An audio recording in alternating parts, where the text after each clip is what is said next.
Sir, Iran మీద Israel దాడులకు అటు భారత్ కూడా ఇజ్రాయెల్‌కు సహకారం అందిస్తుందని ఒక వార్త వైరల్ అవుతుంది సార్. మరి ఏ రకమైన సహాయం అటు ఇజ్రాయెల్‌కి చేస్తుంది? అంటే ఇజ్రాయెల్, భారత్ మధ్య అసలు ఏ రకమైన బంధం ఉంది? మోదీ గారు ఎటువంటి సహాయ సహకారాలు ఇటు ఇజ్రాయెల్ నుంచి పొందుతున్నారు? అండ్ ఇరాన్ మరి దీని పట్ల ఏ విధంగా రియాక్ట్ అయ్యే అవకాశం ఉంది? ఇరాన్ మనకు కావాల్సింది. ఇరాన్కి మనకి 2500 సంవత్సరాల స్నేహం ఉంది. మన సింధు నాగరికత కాలం నుంచి కూడా ఇరాన్తో వాణిజ్య సంబంధాలు, వర్తక సంబంధాలు, కల్చరల్ రిలేషన్షిప్ ఉన్నాయి.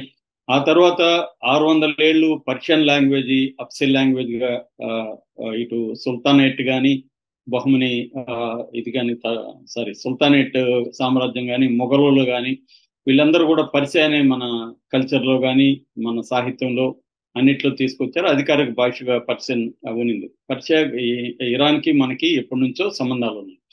అయితే ఇటీవల కాలంలో ఇజ్రాయెల్ కి భారత్ కి మధ్య టర్మ్స్ మారాయి.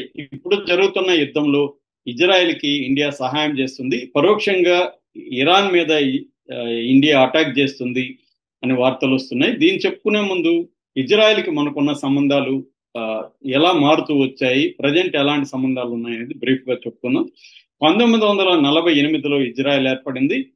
1950లో ఇండియా ఇజ్రాయెల్ దేశాన్ని ఒక ప్రత్యేక దేశంగా గుర్తించినప్పటికీ పూర్తి కాలం డిప్లొమాటిక్ సంబంధాలని ఇజ్రాయెల్తో ఇండియా పెట్టుకోలేదు. దీనికి పెట్టుకోకపోవడానికి ప్రధాన కారణం ఏంటంటే పాలస్తీనాని ఇండియా సపోర్ట్ చేస్తుంది, అరబ్బుల్ని సపోర్ట్ చేస్తుంది. ఎందుకంటే షియా అక్కడంతా కూడా పాలస్తీనా కానీ ఇరాన్ ఈ ఏరియాలంతా షియాలు ఎక్కువ ఉంటారు. ముస్లింలలో షియా అండ్ సున్నీలు ఈ రెండు ప్రధాన తెగలు ఉంటాయి. ఇరాన్ తర్వాత షియాలు ఎక్కువ ఉన్న దేశం ఏదంటే ఇండియానే. అందువల్ల ఎంత పెద్ద ముస్లిం పాపులేషన్ ఇండియాలో ఉంది కాబట్టి ముస్లింలకు వ్యతిరేకంగా ఉన్న ఇజ్రాయెల్ని సపోర్ట్ చేయకూడదని చెప్పి ఇండియా సపోర్ట్ చేయలేదు. అరబ్బులకు అనుకూలంగాను పాలస్తీనాకు అనుకూలంగాను మన ఇండియా ఉంది. మరోపక్క సోవియట్ యూనియన్తో ఇండియా నెహ్రూ పీరియడ్లో, ఆ తర్వాత వచ్చిన ఇందిరాగాంధీ పీరియడ్లో సత్సంబంధాలని కలిగి ఉంది కాబట్టి సోవియట్ యూనియన్కి ఇజ్రాయెల్కి పడదు కాబట్టి ఆ రకంగా కూడా మనం ఇజ్రాయెల్కి వ్యతిరేకిస్తూ వచ్చాం. ఇది 1992 వరకు కొనసాగింది. అప్పటికి 90s నాటికి సోవియట్ యూనియన్ కుప్పగొలిపోయింది. 90 తర్వాత పివి నరసింహారావు మన్మోహన్ ప్రభుత్వం సంస్కరణలు ప్రవేశపెట్టింది. అందులో భాగంగా మొదటిసారిగా పివి నరసింహారావు ప్రభుత్వం ఇజ్రాయెల్తో పూర్తి స్థాయి డిప్లొమాటిక్ సంబంధాలని పెట్టుకునింది. అయితే అది మళ్ళీ పరిమితంగానే ఉన్నాయి. ఎక్కువ సార్లు పిఎల్ఓ అంటారు, పాలస్తీనా లిబరేషన్ ఆర్గనైజేషన్ తోనే పివి నరసింహారావు ప్రభుత్వం కూడా ఎక్కువగా పాలస్తీనాను సపోర్ట్ చేస్తూ వచ్చింది. ఈ ఇజ్రాయెల్తో కొద్దిగా ఫ్లెక్సిబుల్ గా మారాయి సంబంధాలు, అంతకు ముందు కంటే బెటర్ అయినాయి. అయితే మోడీ వచ్చిన తర్వాత ఫస్ట్ టైం ఒక ప్రధానమంత్రి, మన భారతదేశ ప్రధానమంత్రి ఇజ్రాయెల్ని సందర్శించింది ఎవరంటే మోడీని. 2017లో మోడీ ఇజ్రాయెల్కి వెళ్ళాడు. అక్కడి నుంచి మనకి వాళ్ళకి మధ్య సంబంధాలు ఏర్పడ్డాయి ఫుల్గా. తర్వాత సంవత్సరం 2018లో ఇప్పుడున్న బెంజమిన్ నెతన్యాహు ఇండియాకి వచ్చాడు. అలాగా మనకి వాళ్ళకి అనేక ఒప్పందాలు జరిగాయి. ముఖ్యంగా డిఫెన్స్ అండ్ సెక్యూరిటీ కోఆపరేషన్ మనకి వాళ్ళకి మధ్య జరిగింది. దీనివల్ల ఏంటంటే మనం ఇజ్రాయెల్ నుంచి యుఏవీస్ అంటారు, అన్మాన్డ్ ఏరియల్ వెహికల్స్, అవి హెరాను హెరాప్ అనే డ్రోన్లు మనం తెచ్చుకున్నాం. మొన్న కూడా మనకి పాకిస్తాన్ యుద్ధంలో కూడా ఇది హెల్ప్ అయింది. అట్లాగే బరాక్ 8 అని ఒక మిసైల్ డిఫెన్స్ సిస్టాన్ని ఇద్దరు కలిసి డెవలప్ చేసాం అనమాట. ఇరాన్ అండ్ ఇండియా కలిసి డెవలప్ చేసాము. అట్లాగే spike anti tankers, surveillance tankers and communication ఎయిర్ క్రాఫ్ట్లు, వీటికి సంబంధించి కూడా మనం ఇజ్రాయెల్ నుంచి అనేక పనిముట్లు కానీ ఎక్విప్మెంట్ గా తెచ్చుకుంటున్నాం. అట్లాగే కౌంటర్ ఇంటెలిజెన్స్ లో, బార్డర్ సెక్యూరిటీలో కావచ్చు, ఇంటెలిజెన్స్ విజిలెన్స్ లో కావచ్చు, ఉమ్మడిగా కలిసి పనిచేస్తున్నాం. అట్లాగే అగ్రికల్చరల్ అండ్ వాటర్ టెక్నాలజీలో కూడా డిప్ ఇరిగేషన్ మనకి చంద్రబాబు ఉన్న ప్రభుత్వంలో కూడా కుప్పం ఏరియాలో డిప్ ఇరిగేషన్ ఫస్ట్ లో ప్రవేశపెట్టాడు. ఈ డిప్ ఇరిగేషన్ అనేది ఇజ్రాయెల్ నుంచి తెచ్చుకున్నాం. అట్లాగే ప్రిసైజ్ ఫార్మింగ్ అంటారు, కరెక్ట్ గా నేలని అనుకూలంగా ఉపయోగించుకుని ప్రిసైజ్ ఫార్మింగ్ కూడా ఇరాన్ ఇచ్చింది.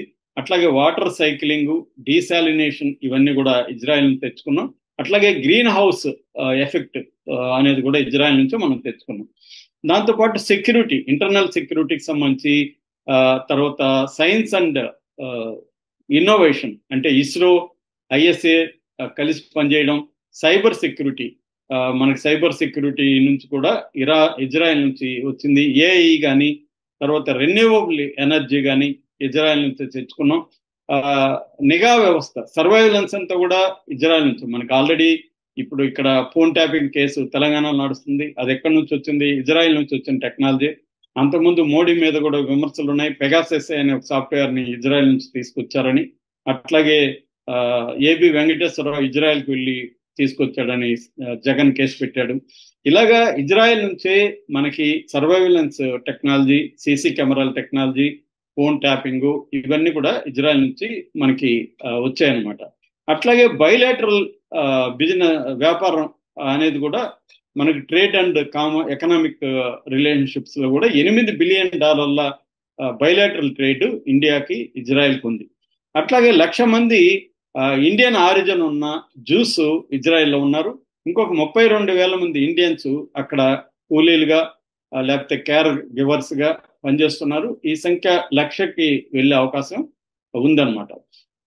సో ఇజ్రాయెల్కి మనకి గత కొంతకాలంగా పెరుగుతూ వచ్చింది. మరోవైపు ఇరాన్కి మనకి తగ్గుతా వస్తున్నాయి. ఎందుకంటే ఇరాన్ మీద ఆంక్షలు పెట్టేసరికి ఎక్కువగా మనం ఒకప్పుడు 40% ఆయిల్ని ఇరాన్ నుంచి మనం ఇంపోర్ట్ చేసుకున్న వాళ్ళం, తక్కువకు వస్తుంది. రెండోది డాలర్లు అవసరం లేకుండా రూపాయల ద్వారానే వ్యాపారం చేసుకోవచ్చు అనమాట. అందుకని చాలా బెటర్గా ఉండింది మనకి ఇరాన్ నుంచి ఆయిల్ తెచ్చుకోవడం.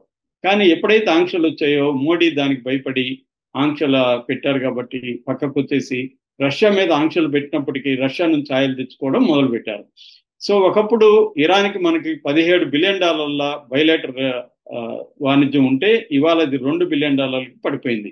మనం ఇరాన్లో ఒక పోర్టుని, చాబహార్ పోర్టుని డెవలప్ చేస్తామని కూడా ఒప్పందం చేసుకున్నాం, కానీ అది పెద్దగా పట్టించుకోవట్లేదు.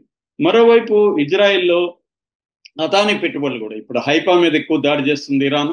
హైఫాలో ఒక పోర్ట్ ఉంది, కమర్షియల్ పోర్టు. ఆ పోర్టులో $4 బిలియన్ ఇన్వెస్ట్ చేశాడు అదానీ. సో అదానీ మోడీ ఫ్రెండ్ అని మనకు తెలుసు. సో ఇటు ప్రైవేట్గా కావచ్చు, గవర్నమెంట్ పరంగా కావచ్చు, ఇజ్రాయెల్తో మన సంబంధాలు పెరుగుతూ వచ్చాయి. పాకిస్తాన్కి మనకి యుద్ధం వచ్చినప్పుడు కూడా మనల్ని సపోర్ట్ చేసిన ఏకైక దేశం Israel. So at the same time మనం ఎలాంటి, మోడీ ప్రభుత్వం కూడా ఎలాంటి వైఖరి ఉందంటే ఒక బ్యాలెన్స్డ్ వైఖరిని తీసుకుంది. అంటే ఇజ్రాయెల్ని సపోర్ట్ చేసినంత మాత్రాన పాలస్తీనాని వ్యతిరేకించడం కాకుండా చేసింది. గాజాకు సంబంధించి కూడా అంతకుముందు 2023 అక్టోబర్ 7న హమస్ ఇజ్రాయెల్ మీద దాడి చేసినప్పుడు మోడీ ప్రభుత్వం తీవ్రంగా ఖండించింది. హమస్ని తీవ్రవాదులు, ఉగ్రవాదులు అనే టెర్రరిస్టులు అని చెప్పింది. అయితే అదే సేమ్ టైం గాజాలో హ్యుమానిటేరియన్ గ్రౌండ్ కింద మెడిసిన్స్, ఫుడ్ ఇలాంటివి ఇండియా పంపించింది వాళ్ళకి. అయితే ఇజ్రాయెల్కి గాజాకు మధ్య వారు పెరుగుతున్న కొద్దీ తటస్థ వైఖరి అనేది ఫాలో కావడం మొదలుపెట్టింది. ఐక్యరాజ్య సమితిలో కూడా దీని మీద ఓటింగ్ పెట్టినప్పుడు గాజా మీద కాల్పుల విరమణకు సంబంధించి ఇండియా అటెండ్ కాలేదు. సో ఏదో ఒక రూపంలో తప్పించుకోవడం మొదలుపెట్టింది. మరోవైపు ఇరాన్తో కూడా బ్రిక్స్ కావచ్చు, షాంఘై కోఆపరేషన్ ట్రీటీ కావచ్చు, వాటిలో కూడా ఇండియా సభ్యత్వం ఉంది. అంటే ఒక బ్యాలెన్స్ మెయింటైన్ చేస్తుంది. కానీ ఈ మొగ్గు అనేది కొద్దిగా ఇజ్రాయెల్ వైపే మొగ్గు ఎక్కువగా ఉంది. ఇప్పుడు కూడా ఇజ్రాయెల్ ఇరాన్ వార్లో నిజానికి ఇజ్రాయెల్ ఇరాన్ మీద అటాక్ చేస్తే ఖండించి ఉండాలి, మన దేశం ఖండించలేదు, సైలెంట్గా ఉంది, ఖండించలేదు, సపోర్ట్ చేయలేదు. కానీ ఇప్పుడు ఒక వార్త వస్తుంది 2 రోజులు 3 రోజుల నుంచి. అదేంటంటే ఇండియా ఇండైరెక్ట్ గా ఇజ్రాయెల్కి సహకారం అందిస్తుంది. ముఖ్యంగా బరక్ 2 అనే ఒక డిఫెన్స్ సిస్టాన్ని, బరక్ మేజన్ అంటారు దాన్ని, బరక్ మేజన్ మిసైల్ డిఫెన్స్ సిస్టమ్ అది. దీన్ని అక్కడ SAR-6 అనే ఒక డిఫెన్స్ సిస్టంలో అనుసంధానించి ఇజ్రాయెల్ వాడుకుంటుంది. మొన్న ఒక్క రోజులోనే 6 డ్రోన్లని ఈ డిఫెన్స్ సిస్టమ్ ఉపయోగించి ఇరాన్ ప్రయోగించిన డ్రోన్లని దెబ్బకొట్టిందన్నమాట. సో ఇది ఇండియా అలా హెల్ప్ చేస్తుంది. ఈ బరక్ 2 అనే ఒక డిఫెన్స్ సిస్టమ్ ని ఇజ్రాయెల్కి అందించడానికి ఇండియా కోఆపరేట్ చేస్తుంది అనమాట. అది చాలా పెద్ద హెల్ప్ ఇజ్రాయెల్కి. ఎందుకంటే ఇజ్రాయెల్ డిఫెన్స్ సిస్టమ్స్ ప్రధానంగా 3 ఉంటాయి. యారో 3, డేవిడ్ స్లింగ్, తర్వాత ఐరన్ డోము. ఇవి కాకుండా అమెరికావి థాడ్ అని, పేట్రియట్ అనే 2 డిఫెన్స్ సిస్టమ్లు ఉన్నాయి. ఇవన్నీ కూడా అయిపోతున్నాయి అనమాట. వాళ్ళ దగ్గర నిల్వలు అయిపోతున్నాయి. ఇరాన్ దగ్గర ఏమో ఇంకా మిసైల్స్ 20,000 వరకు ఉన్నాయని చెప్తున్నారు. ఈ నేపథ్యంలో ఇండియా లాంటి సహకారం ఇజ్రాయెల్కి చాలా అవసరం. అట్లాగే నావెల్ పర్షియన్ గల్ఫ్లో మన షిప్పుల్ని దించి ఇజ్రాయెల్కి మద్దతు ఇవ్వడానికి కూడా దీన్ని ఆపరేషన్ ప్రాస్పరిటీ గార్డియన్ అని పేరు పెట్టారు. ఈ ఈ రకంగా కూడా మోడీ ఇజ్రాయెల్కి సహాయం చేస్తున్నాడు. ఆ రకంగా ఇండైరెక్ట్ గా ఇరాన్ మీద దాడికి మోడీ చేస్తున్నాడు అనేది విమర్శలు వస్తున్నాయి. మరోవైపు ఇరాన్ అయితే మనల్ని ఇప్పటివరకు ఏం నిందించలేదు. ఈవెన్ ఆపరేషన్ సింధు పేరుతో ఇరాన్ లో ఉండే వాళ్ళని మనం ఇండియాకి రప్పించుకోవడానికి కూడా ఇరాన్ మన కోసమే ప్రత్యేకంగా స్కైని ఓపెన్ చేసి, అంతవరకు స్కైస్ మూసేసి ఉన్నారు, ఏ ఫ్లైట్స్ అలో చేయట్లేదు, మన కోసం ఆ రూల్ని పక్కన పెట్టి మన ఫ్లైట్స్ ని అలో చేసి మనం తీసుకొచ్చుకున్నాం. అట్లాగే ఇజ్రాయెల్ నుంచి కూడా ఒక 100 మందిని మనం తీసుకొచ్చుకున్నాం అనమాట. సో ఇలాగా ఇజ్రాయెల్తోనూ ఇరాన్తోనూ ఒక బ్యాలెన్స్ సంబంధాలు అయితే మెయింటైన్ చేస్తుంది. డైరెక్ట్ గా ఓపెన్ గా మాత్రం ఇజ్రాయెల్కి సపోర్ట్ చేయట్లేదు, కానీ ఇండైరెక్ట్ గా బరక్ 2 మిసైల్స్ ఇవ్వడం ద్వారా, డిఫెన్స్ మిసైల్స్